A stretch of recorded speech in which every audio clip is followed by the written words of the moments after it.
Hey everybody, Dan with Pain Free You. Today's topic is how going to the body can help us feel our emotions. So I'll get to that in a second. Relax.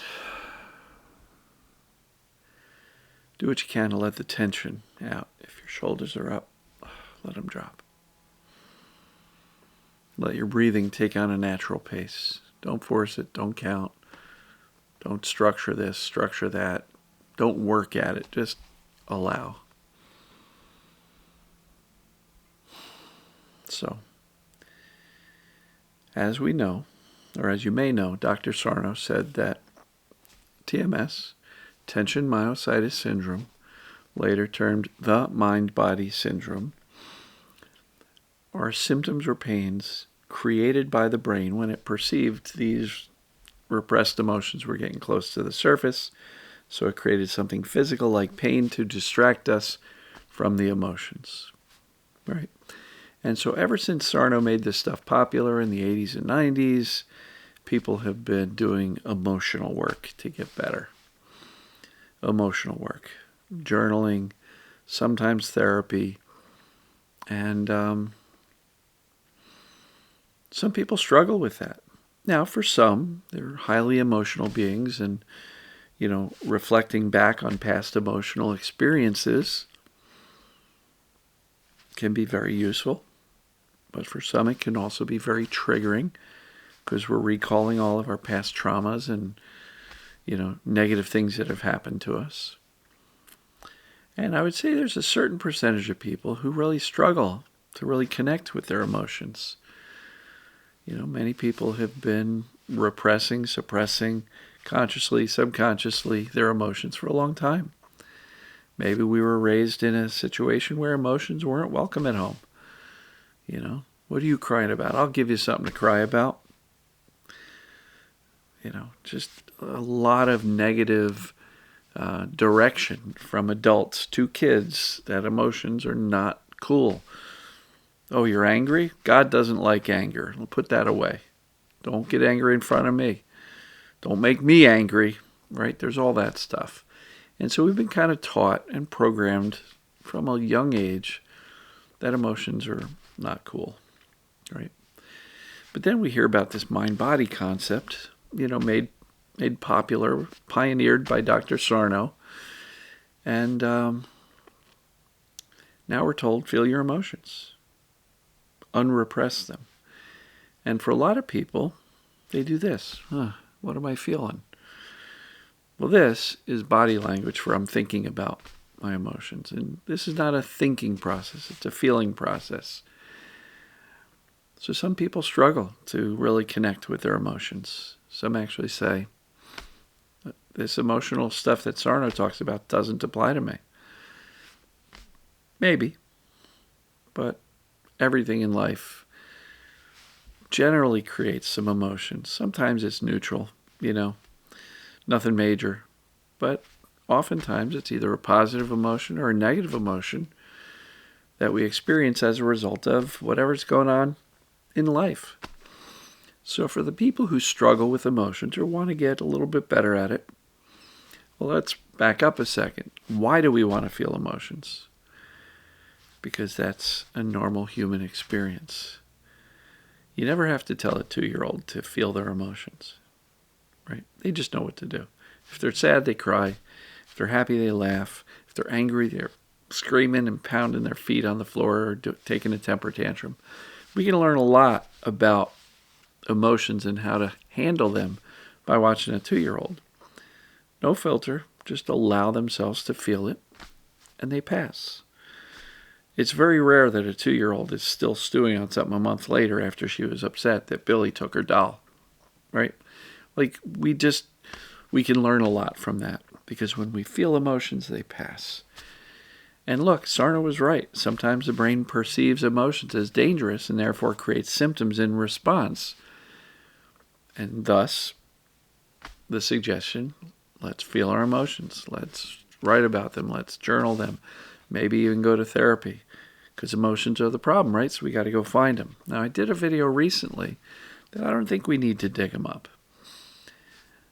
I was suggesting that feeling them in the present moment, the emotions that are coming up, is cool.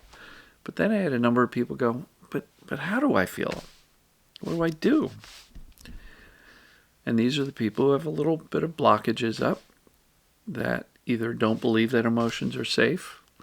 So in my book, I forget which chapter, but I do a thing where we kind of reframe what we believe about ourselves if we feel emotions. And in my case, if I got angry, I felt like, oh man, I was just like my dad. He was an angry guy, and I don't want to be like him.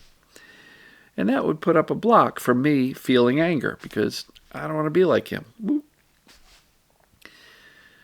But it is important to allow ourselves to experience these things called emotions, because otherwise, if we're not experiencing, what are we doing? We're accumulating them.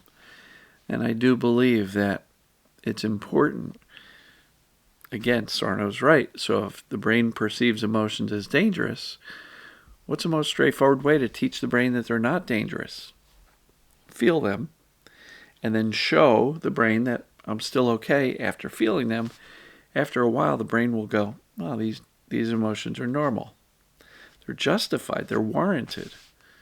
I guess we're okay. So in my approach, I absolutely suggest that feeling emotions and teaching our brains that emotions are safe is key. So to the people who struggle, and they're like, I don't know how to feel it. Am I feeling it correctly? I'm not an emotional person. If you're struggling to allow these emotions to come up, one thing I joke about is, I don't know how to feel my emotions. I always ask, well, you ever been mad? They're like, yeah, do that. You ever been sad? Yeah, do that. Right? You've done it before. You just think it's more complex than that. But if you're struggling to connect with your emotions, I believe it's important to go to the body. Why? Because we feel emotions in the body. So you can actually ask yourself, what am I feeling? And kind of sense inward. What is it that I'm feeling? Right? And there's common phrases out there for a reason. I'm all choked up. Right? When we start to cry, we almost kind of get this little staticky voice going because we're about to cry. We're choked up. And when we're sad, we've got a heavy heart, right? A heavy heart. We're grieving. We're sad. And when somebody hurts you deeply, what does it feel like? A kick in the gut, right? And so these statements are there for a reason, because that adequately or accurately describes that we feel emotions in our bodies. So if you're struggling with connecting with your emotions, go inward. Allow yourself to experience whatever it is. And sometimes you can name it and go, yeah, this is sadness. Heavy heart, feel it. But even if you can't identify, because in some cases we have a lot of emotions going on at once, even if we can't identify and name the emotion, just allow yourself to experience it. And a lot of people, they want to avoid emotions at all costs because I don't like emotions. I've had people tell me, boy, but if I start crying, I'll never stop. I get it. Sometimes we've bottled up these emotions for so long that it pours out of us. I had a group coaching client tell me once, she goes, I don't know what happened, Dan. Started allowing myself to feel emotions, and I've just got this rage boiling up, and it's pouring out of me, and and I don't know what I'm in a rage about, but I just feel it. I am rageful. And this lady was struggling a little bit with this experience because it's hard, She wasn't used to feeling rage, and now she was overwhelmed by it. But she stuck with it. She allowed it. And eventually, over time, the rage settled down. I believe that she was able to feel it, allow it to be expressed, to be felt, and then it could release. And eventually, that reservoir of rage that Sarno mentions eventually emptied out. But I think it's important. Like if you're struggling to feel emotions, go to the body. Where am I feeling it? Is it here? Is it here? Is it gut? Is it? And connect with that.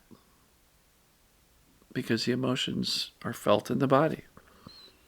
That's why they call it feeling emotions. We feel them. They don't say think your emotions. They say feel your emotions. Feel it in the body. And sometimes just sitting, saying, what am I feeling? And allow whatever that comes up to come up. Now what am I feeling? If you ask and answer that a number of times, or even a lot of times, you may find that they evolve and they change. And first the sadness, then maybe first it's the anger.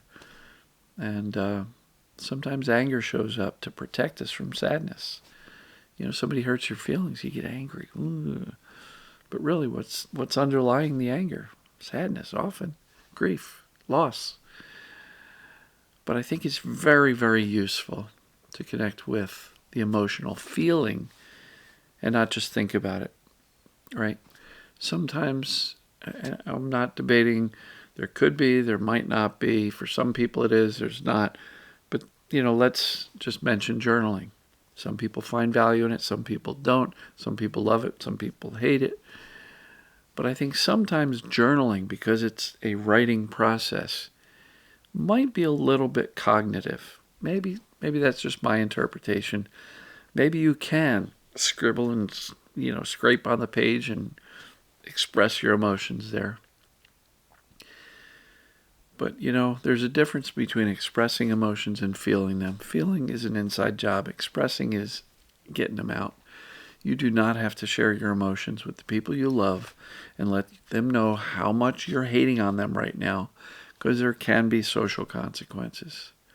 But I think it's important to feel the emotions for yourself in your home, your car, your bedroom, your bathroom, in your head, in your heart. Feel whatever's going on so they can pass.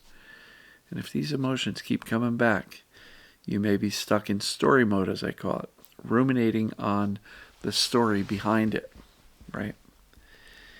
And so, let me know. Comment below. Do you struggle with emotions? Some people will say, nope, I'm a very emotional person. And they come out easily and often. But other people will say, I don't even know how to feel my emotions. And they may be the type that can benefit by doing this. But why are we doing it? To show the brain emotions are not to be feared. We don't need the brain to turn on symptoms as a warning to protect us from an emotion. Because emotions are normal. They make us human. They're a normal experience. So allow them, feel them in the body. Once you feel an emotion, it passes. There's studies done that within 90 seconds, 2 minutes, emotions will generally start to dissipate and pass. And often if the emotions last for hours, days, weeks, years even, it's because we're stuck in the story mode, ruminating. So, how going to the body can help us feel our emotions and convey that emotions are safe. Hopefully you found this helpful. Go to the body. Allow. Go inside. Don't think. Go inside. And experience the emotions.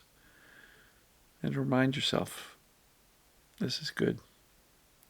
I'm supposed to feel it. They're warranted, often justified. It doesn't make you a bad person. It doesn't make you crazy. It doesn't make you weak. Emotions make you human, which is a wonderful thing. So I'm going to wrap it up here, folks. Love you. And as always, we'll see you tomorrow. Take care.